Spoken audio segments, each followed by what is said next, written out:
முத்துக்குமார் அவர்களுக்கு அவருடைய ஆரம்ப காலகட்டங்கள்ல ஒரு பெரிய அடையாளமா இருந்தது அவர் எழுதின தூர் அப்படிங்கிற ஒரு கவிதை.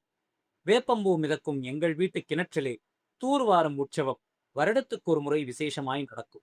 ஆழ்நீருக்குள் அப்பா முங்க முங்க அதிசயங்கள் மேலே வரும். கொட்டாங்குச்சி, கோலி, கரண்டி, கையோடு உள் விழுந்த துருப்பிடித்த ராட்டினம், வேலைக்காரி திருடியதாய் சந்தேகப்பட்ட வெள்ளி டம்ளர், கிளறி எடுப்போம் நிறையவே. சேருடா சேருடா என அம்மா அதட்டுவாள். இருப்பினும் சந்தோஷம் கலைக்க யாருக்கு மனம் வரும்? பகை வென்ற வீரனாய் தலைநீர் சொட்டச் சொட்ட நனைந்தபடி அப்பா மேலே வருவார். இன்று வரை அம்மாவும் கதவுகளுக்கு பின்னால் இருந்துதான் அப்பாவிடம் பேசிக் கொண்டிருக்கிறாள்.